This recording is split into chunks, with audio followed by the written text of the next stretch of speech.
Ah là là, ça y est, bon. La voiture elle a tapé, accident. Bon, est-ce qu'elle roule pas? Déjà, dans tous les cas, mettez-vous en sécurité. Après, on va voir qu'est-ce qu'on peut faire.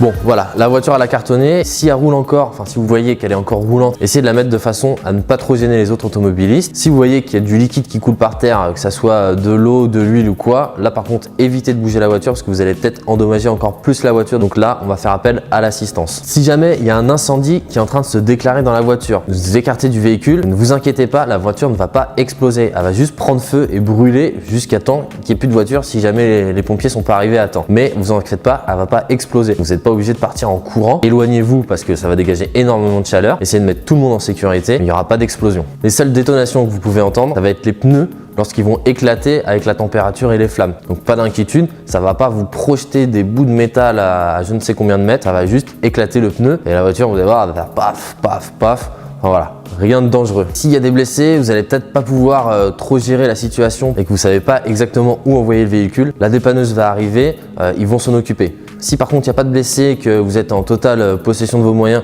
et que vous pouvez un petit peu gérer la situation, vous avez le droit de choisir un dépôt ou une zone vers où rapatrier le véhicule. Si vous êtes loin, malheureusement vous n'allez peut-être pas connaître les garages, demandez à emmener la voiture dans un garage de la marque de votre voiture. Ce sera beaucoup plus simple après pour les délais de réparation. Ils auront plus facilement les pièces, ils sont plus calés pour le référencement des pièces. Vous gagnerez du temps au niveau des réparations. Si vous êtes dans la région, près de chez vous, vous allez emmener votre voiture forcément dans votre garage. Peut-être que l'assurance va essayer de vous envoyer dans un autre garage, mais parce qu'ils ont des accords avec des garages pour que ça leur coûte moins cher.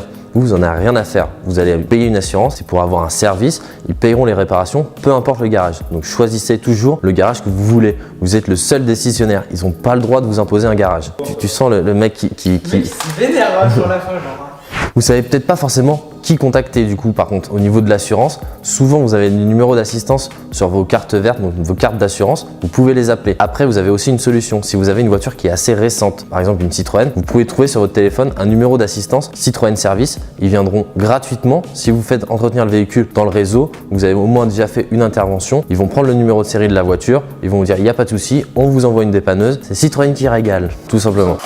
Bon, on va attaquer une petite phase un petit peu pénible, c'est le constat à l'amiable. Alors c'est vrai que c'est pas toujours pratique, on n'a pas trop l'habitude d'en remplir. Moi ce que je peux conseiller déjà, c'est de remplir déjà votre première partie. Votre nom, prénom, adresse, le numéro de la voiture et tout ça. Ça vous évitera d'être un petit peu déjà dans la panique sur quelle partie je dois remplir. Ça déjà, ça sera fait de votre côté, il restera que la partie adverse à remplir. En plus, vous gagnez du temps, les accidents ça arrive jamais au bon moment, vous êtes pressé, il pleut, c'est sous la neige, vous êtes dans la nuit. Donc là au moins déjà, on a un petit gain de temps, vous serez un petit peu plus en confiance. Si jamais il y a eu des blessés, au niveau du constat, c'est pas vous qui allez le remplir, ça va être la police qui va venir et qui va remplir par rapport aux déclarations des uns et des autres. Donc ça sera pas à vous de vous en occuper, tout sera fait directement par la police. Bon, vous êtes en train de remplir le constat, vous n'êtes pas forcément d'accord avec l'autre personne qui soutient mordicus que lui il est dans ses droits et qu'il avait raison de passer ou que machin ou que truc. Bon, vous avez le droit de pas être d'accord, mais vous sur votre partie qui est à remplir par vous, vous mettez ce que vous pensez, comment pour vous ça s'est passé. Et après c'est les assurances qui vont décider. Surtout mettez bien ce que vous ressentez et ne vous laissez pas embarquer par la personne qui parfois a peut-être plus l'habitude, qui a déjà eu des accrochages et qui du coup essaye un petit peu de vous la faire à l'envers.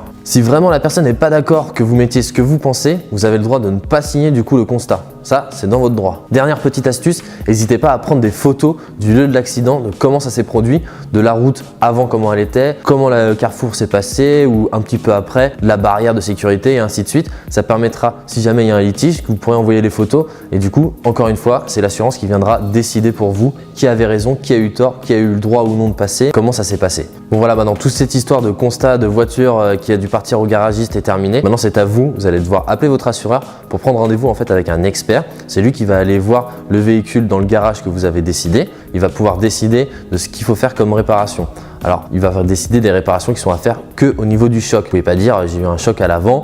Oui, mais en même temps la portière, est-ce qu'on pourrait la faire? Non. Surtout ne mentez pas sur comment ça s'est passé. Si vous dites au garagiste oui, non, c'était un peu à l'avant et tout ça, les garagistes ils n'ont pas le constat. Donc dites-leur vraiment ce qui s'est passé. Sinon après il peut y avoir un litige avec l'expert et du coup les réparations ne pourront peut-être pas être faites.